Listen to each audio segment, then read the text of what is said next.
So a few years back, I moved out of my mother's house. I found a house nearby and started to move in.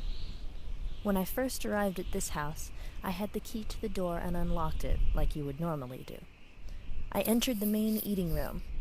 So you walk in, see the kitchen, and a bench. There I stood and said out loud, "Hello, ghosts and spirits. My name is Richard. I hope that if anything is here, we can live together and not anger one another." A short time later, I was cleaning up the house with a vacuum cleaner and a broom. I had put the broom and the cleaner against the wall for a while. I left the house and dropped off some items, and when I came back and was putting my stuff away, all of my stuff had fallen down, and the broom fell on its side. Brooms tend to fall forwards or backwards, not sideways. So I think that was my first encounter with spirits living in this house.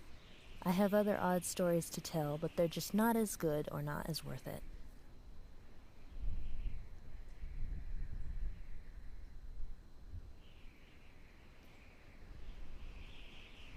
When I was about 8 years old, I lived in an old house with my mother and my grandparents.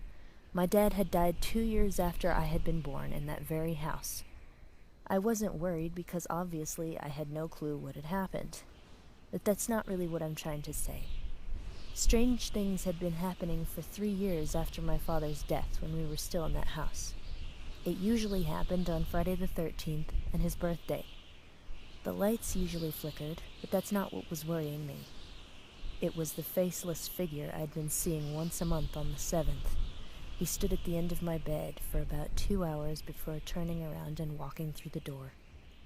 This kind of makes me think that the figure is my dad's ghost that was coming to check on me at night. When I asked my mom how he had died, she told me that a killer had broken into the house while I was at daycare and she was at work, and had cut off everything Dad had on his face, except his hair. I don't like thinking about it. Every time I do, I get nightmares about his eyes being stabbed out. It just gives me the shivers.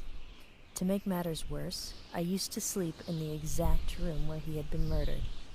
Even though I wasn't there when it happened, I got terrible dreams, most likely replaying what the murderer had done. But in those dreams, I was playing that part as my dad. I was experiencing everything. I don't remember if I felt anything in those dreams, but they were frightening. When I was 11, and we moved out, I didn't ever want to go back there. But at the same time, I wanted to go see my dad.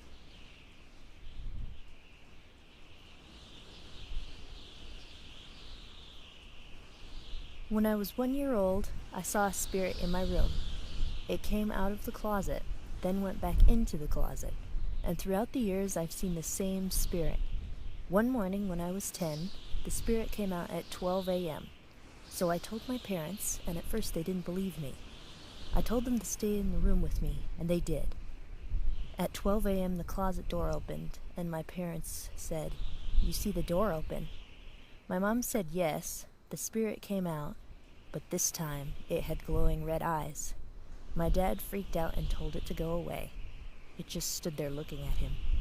My mom said, "Be gone," and it left and went back into the closet, and from there it stood for 40 years.